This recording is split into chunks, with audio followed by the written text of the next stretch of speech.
Assalamualaikum warahmatullahi wabarakatuh. Nama saya Lulup Wadian KH dari Penjas 2A Universitas Siliwangi, NPM 192191033. Ya, jadi di sini saya akan membahas tentang konsep kurikulum pendidikan jasmani pada mata pelajaran telaah kurikulum pendidikan jasmani. Nah, seperti yang sudah kita bahas sebelum-sebelumnya, bahwa kurikulum itu merupakan suatu acuan atau pedoman pada suatu metode pembelajaran yang dimana agar dapat terciptanya suatu pembelajaran yang efektif dan bisa menghasilkan suatu pembelajaran yang lebih baik. Nah, dengan materi yang sekarang ini merupakan masih berhubungan dengan yang kemarin-kemarin, yakni tentang konsep kurikulum pendidikan jasmani. Nah, pada konsep pendidikan jasmani ini yang harus tahu terlebih dahulu yaitu tentang pendidikan jasmani. Nah, pengertian dari pendidikan jasmani. Nah, pendidikan jasmani ini yakni merupakan bagian yang integral dari pendidikan secara keseluruhannya. Nah, yang bertujuan untuk mengembangkan aspek kebugaran jasmani, keterampilan fisik, gerak, atau berpikir kritis, maupun keterampilan sosial, dan juga stabilitas emosional, tindakan moral, dan aspek pola hidup sehat. Itu yang terkandung dalam pendidikan jasmani itu sendiri. Nah, di sini saya akan membahas tentang beberapa poin ya. Yang pertama ada pengertian pendidikan jasmani, yaitu atau yang selanjutnya ada asumsi dasar pendidikan jasmani, ada karakteristik program pendidikan jasmani, ruang lingkup materi pendidikan jasmani, dan isu dalam kurikulum pendidikan jasmani. Nah, yang pertama yang saya akan bahas yaitu tentang pengertian pendidikan jasmani. Nah, pengertian pendidikan jasmani di sini merupakan salah satu mata pelajaran yang ada di sekolah yang mendorong untuk memberikan perkembangan keterampilan motorik dan kemampuan fisik, pengetahuan, sikap, sportivitas, dan yang lainnya yang termasuk dalam pembentukan karakter juga, misalnya mental, emosional, dan juga moral. Nah, dalam pengertian di sini terdapat banyak definisi dari pengertian pendidikan jasmani itu sendiri. Misalnya ada salah satu pakar yang bernama Samsudin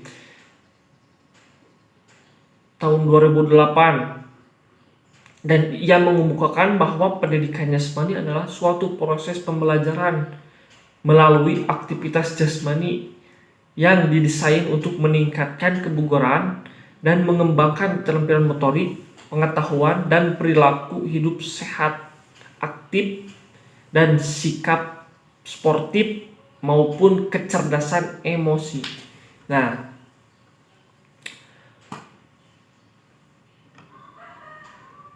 mungkin itu salah satu dari pengertian menurut pakar yang bernama Samsudin. Nah, selanjutnya yaitu tentang asumsi dasar program pendidikan jasmani. Nah, asumsi dasar program pendidikan jasmani ini merupakan suatu pijakan yang kokoh yang dapat dipertanggungjawabkan dalam membuat dan menyelenggarakan program pendidikan jasmani.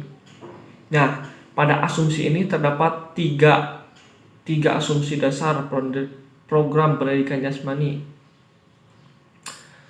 Nah, yang pertama ada program pendidikan jasmani dalam program yang mempunyai tujuan yang berbeda. Nah, artinya dengan suatu perbuatan program pendidikan jasmani itu ditunjukkan dalam setiap anak didik, dari mulai anak yang berbakat maupun anak yang sangat kurang keterampilannya, juga dari anak yang tertarik atau yang tidak tertarik sekalipun. Jadi program ini ditujukan untuk mereka yang betul-betul mempunyai keinginan atau ketertarikan yang membuat mereka menghusukkan diri pada salah satu atau beberapa cabang olahraga untuk memperbaiki dirinya dan supaya layak menjadi dan dapat berkompetisi dalam dengan orang lain. Nah, kurang lebihnya seperti itu. Ada juga yang asumsi yang kedua, yakni anak-anak bukanlah miniatur orang dewasa terhadap kemampuannya. Kebutuhan perhatian dan minat anak-anak juga berbeda dari kemampuan, kebutuhan dan minat perhatian orang tua. Nah, poin yang ini juga merupakan bisa dimisalkan seperti kita seperti menuangkan air dalam gelas, kita tuangkan ke dalam satu gelas atau yang lainnya. Nah, pada itu guru cukup dengan memberikan program aktivitas jasmani atau olahraga untuk orang dewasa maupun anak-anak. Karena anak-anak juga membutuhkan program yang secara khusus dibuat sesuai dengan minatnya masing-masing, kemampuannya masing-masing, dan kebutuhannya. Nah, kurang lebihnya seperti itu.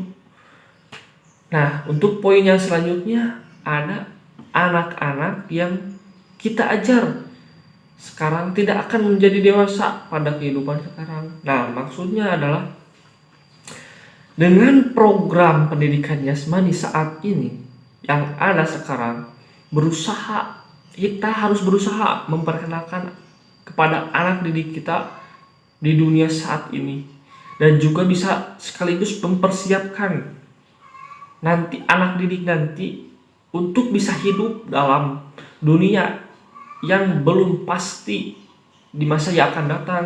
Nah, dengan begitu program tersebut membantu siswa belajar bagaimana belajar, learning how to learn, dan membantu siswa menyenangi proses discovery dan juga eksplorasi tantangan baru dan yang berbeda dalam domain fisiknya. Nah, kurang lebihnya seperti itu. Nah, lanjut kepada pembahasan yang ketiga, yakni tentang karakteristik program pendidikan jasmani. Nah, pada karakteristik program pendidikan jasmani terdapat dua anggapan dasar yang sering digunakan dalam karakteristik program pendidikan jasmani ini sendiri. Nah, di antaranya ada developmentally appropriate practice atau DAP disingkat ya. Nah, yang kedua ada instructionally appropriate dan praktik instructionally appropriate dan internationally appropriate practice atau disingkat dengan IAP. Nah, apa yang maksud dari DAP tersebut? Nah, maksud dari DAP tersebut yakni agar tugas ajar yang memperhatikan perubahan kemampuan anak dan juga tugas ajar dapat membantu atau mendorong perubahan. Dengan demikian, tugas ajar tersebut harus sesuai dengan tingkat perkembangan anak didik nanti. Nah, dengan begitu pula, setiap perubahan dan perbedaan karakteristik setiap individunya kita dorong ke arah perubahan yang lebih baik. Nah, kurang lebihnya seperti itu. Nah, adapun maksud dari IAP tersebut yaitu maksudnya adalah tugas ajar yang diketahui merupakan cara-cara pembelajaran yang paling baik. Nah, dengan begitu pembelajaran tersebut merupakan hasil peneliti dan pengalaman yang memadai yang memungkinkan semua anak didik memperoleh kesempatan dan keberhasilan belajar secara optimal. Nah, untuk itu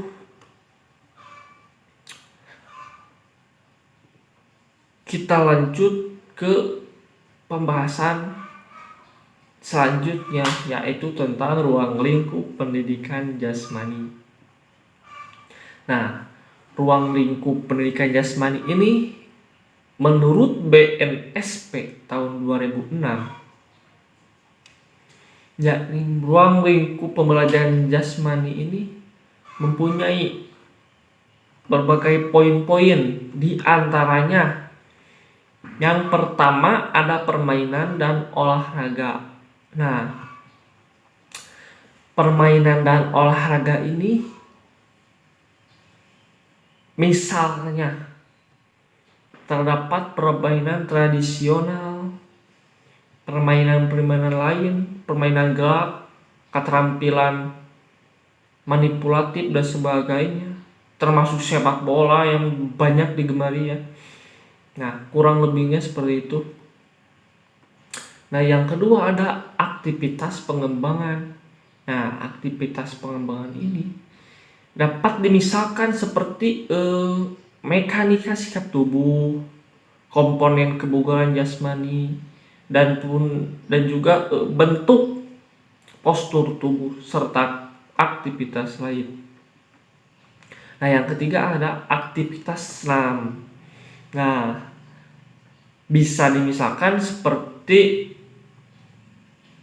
ketangkasan sederhana, ketangkasan tanpa alat yang ada di senam ya,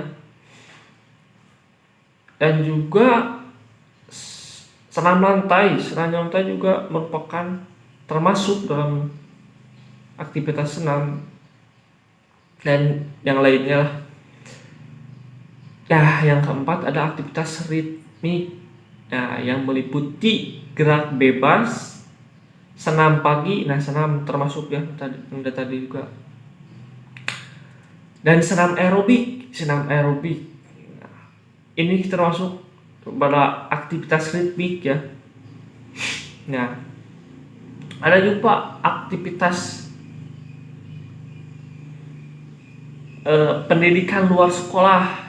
Nah, meliputi piknik atau karya wisata, pengenalan lingkungan, berkemah, mendaki gunung, terutama kan merupakan suatu olahraga ya, yang banyak digemari juga oleh kalangan muda di Indonesia.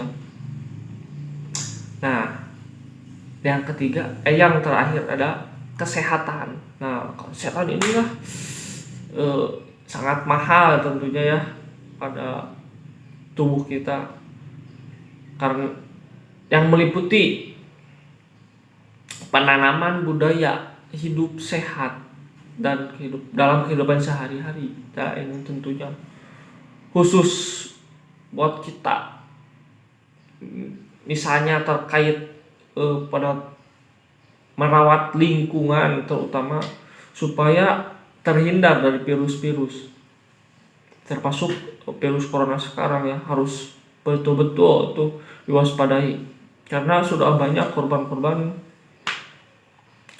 yang menjadi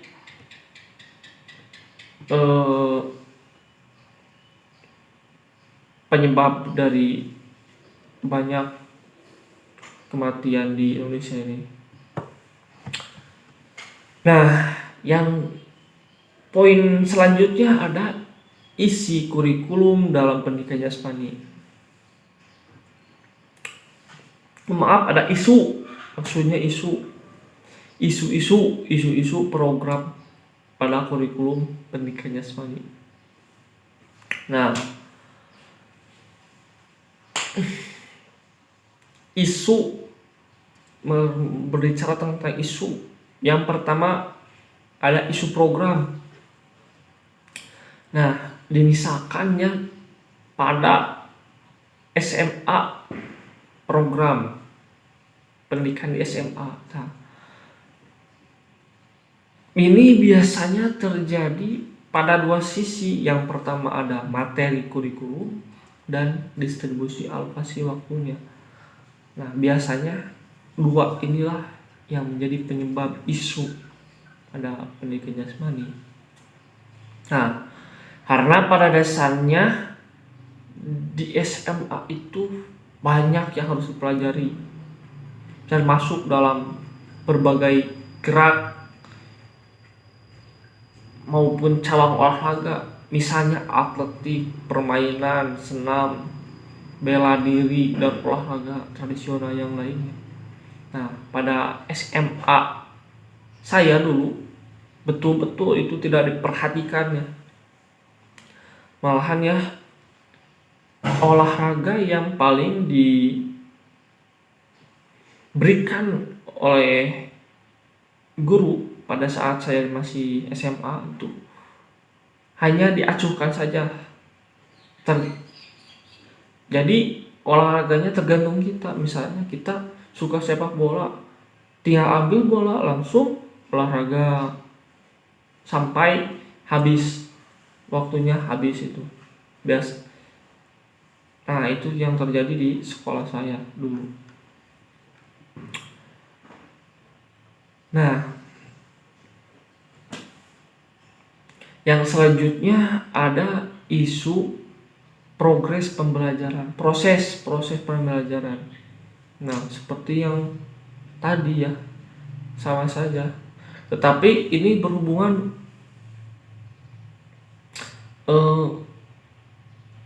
yang perlu diperhatikan dari proses pembelajaran ini, yang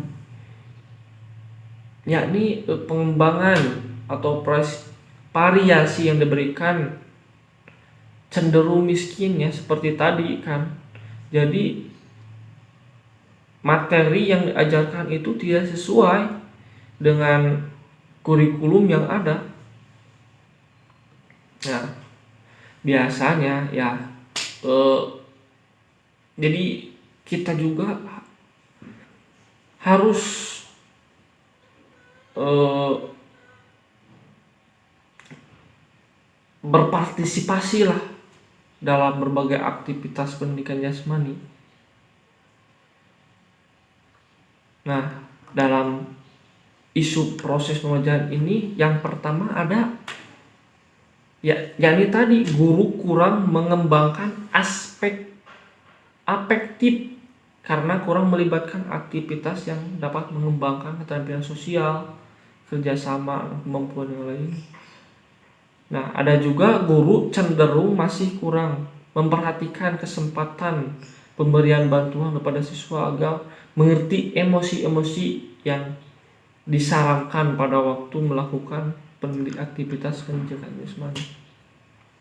Dan masih banyak lagi ya terdapat isu-isu proses, terutama tentang proporsi jumlah waktu ya belajar sangat terbatas ya. Nah, ini yang menjadi salah satu faktor materi kurang tersampaikan ini, yakni dengan waktu yang terbatas karena dalam materi pendidikan jasmani itu cukup lama dan harus mempunyai waktu yang panjang terutama karena kan tidak cukup kalau hanya misalnya 1 jam pelajaran kan, 1 jam pelajaran itu kurang lebih 45 ya, kurang lebih seperti itu. Nah, selanjutnya ada isu penilaian. Nah, isu penilaian di sini seringkali muncul terhadap evaluasi yang tadi dalam proses pembelajaran yang tadi. Nah, isu penilaiannya di sini yang pertama ada pelaksanaan penilaian belum begitu nampak atau terintegrasi dalam sebuah proses belajar mengajar. Nah, jadi guru itu merasa dikejar-kejar oleh bahan yang harus tuntas. Nah, yang tadi jadi kurangnya waktu untuk guru bisa menyampaikan materi yang harus materi sekarang harus tuntas sekarang. Nah, jadi ini kurang diperhatikan apakah jadi guru itu tidak tahu apakah siswa itu sudah paham atau tidak, ataukah kita harus lanjut ke materi selanjutnya karena kan dengan waktu yang terbatas juga nanti jika kedepannya pasti bakal keteteran juga soal materinya, entah itu belum dipelajari sampai nanti UTS atau UAS, kurang lebihnya seperti itu. Jadi guru juga seringkali memberikan evaluasi dengan secara formalitas. Nah, ini yang bahayanya. Nah, untuk yang poin yang kedua ada materi evaluasi terkadang kurang relevan dengan materi yang diberikan dalam proses belajar mengajar. Nah, situasi pelaksanaan evaluasi di sini sudah juga harus diperhatikan ya, situasi misalnya dalam situasi tes ujian. Nah, ujian di kelas. Nah, hasil tes ini mungkin ujian di kelas mungkin hanya guru yang tahu ya. Tapi dalam penampilan di lapangan, tes penampilan di lapangan itu diketahui oleh semua orang ya, semua entah itu apa yang paling jelek atau yang paling bagus, nah seperti itu. Nah, dan dari keadaan inilah mungkin dihindari oleh para guru sehingga dapat memelihara kondisi perasaan siswa yang tetap positif. Nah, alokasi waktu pelajaran, nah ini juga dibahas lagi karena dengan pengetesan tadi juga bahwa tes dalam pendidikan jasmani itu memerlukan waktu yang cukup lama.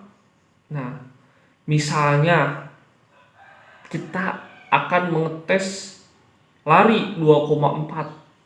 Nah, kan itu mungkin untuk beberapa orang itu memerlukan waktu kira-kira 1 jam pelajaran itu sudah habis, atau hanya sebagian yang sudah. Nah, jadi dalam alokasi waktu ini terkadang satu pertemuan saja tidak cukup untuk melakukan tes tersebut, melainkan harus 2 pertemuan atau maupun 3 pertemuan itu baru selesai. Nah, ada juga isu jumlah pada karakteristik siswa. Nah, isu jumlah misalnya di SMA ya, jumlah ini kan cukup banyak ya, terutama di sekolah-sekolah yang favorit itu dari kelas 10, 11, 12 itu banyak ya, ada IPA, IPS atau IPS 1, IPS 2 kan banyak seperti itu. Jadi dengan jumlah siswa yang banyak, nah akan lebih rumit lagi karena dipelajari materinya, atau bahkan lebih rumit ke gurunya terutama karena setiap kelas itu berbeda-beda materinya. Nah, jadi guru harus benar-benar teliti lah supaya nanti materi juga tersampaikan dengan baik. Nah, kalau di sekolah favorit itu biasanya guru penjas itu tidak hanya 1 yang melainkan 3, bahkan bisa 5. Itu tergantung pada sekolah itu sendiri sih. Nah, selanjutnya ada isu sarana dan prasarana. Nah, ini yang banyak sekali. Nah, dengan kurangnya sarana, nah kita tidak akan tercipta pembelajaran yang efektif ya. Nah, jadi untung saja dalam pendidikan jasmani ini terdapat modifikasi sarana, nah supaya bisa terlaksananya suatu pembelajaran. Nah, dengan begitu pula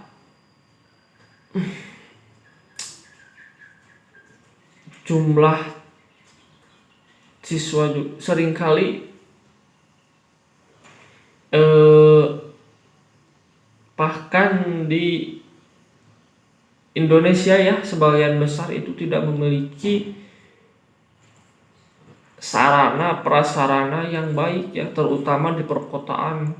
Kan banyak sekali gedung, sudah banyak perumahan jadi sarana atau lapangan juga sangat sulit itu di perkotaan itu karena terdapat bangunan-bangunan. Nah, jadi dengan adanya modifikasi ini yang bisa membantu kita memberikan materi dengan baik ya.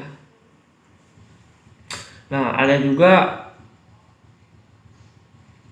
isu keberhasilan kurikulum pendidikan jasmani. Nah, isu keberhasilannya dalam ini terdapat dalam karakteristik atau beberapa patokan seperti yang dikemukakan oleh NASPE atau National Association for Sport and Physical Education. Nah, diantaranya saat yang pertama memiliki keterampilan-keterampilan yang penting untuk melakukan bermacam-macam kegiatan fisik, bugar secara fisik, berpartisipasi secara teratur dalam aktivitas jasmani, mengetahui akibat dan manfaat dari keterlibatan aktivitas jasmani, dan juga menghargai aktivitas jasmani dan kontribusinya terhadap gaya hidup yang sehat. Nah, mungkin segitu saja ya pembahasan dari saya. Kesimpulannya, yakni pendidikan jasmani ini terutama di SMA ya, itu perlu lebih diperhatikan lagi bahan materi yang diajarkan, dan juga kita juga jangan mengacuhkan suatu kurikulum yang ada di sekolah tersebut, karena dengan kurikulum itulah kita dapat mengajar lebih baik, efektif, dan juga bisa menyampaikan materi dengan baik. Nah, dengan begitu kita sekarang harus bisa memahami berbagai standar-standar kurikulum pada pendidikan jasmani ini, supaya kita dapat mengembangkan dan memvariasikan aktivitas-aktivitas belajar mengajar nanti di sekolah-sekolah yang akan kita ajar. Nah, mungkin segitu saja pembahasan dari saya, kurang lebihnya mohon maaf. Wabillahi taufiq wal hidayah. Wassalamualaikum warahmatullahi wabarakatuh.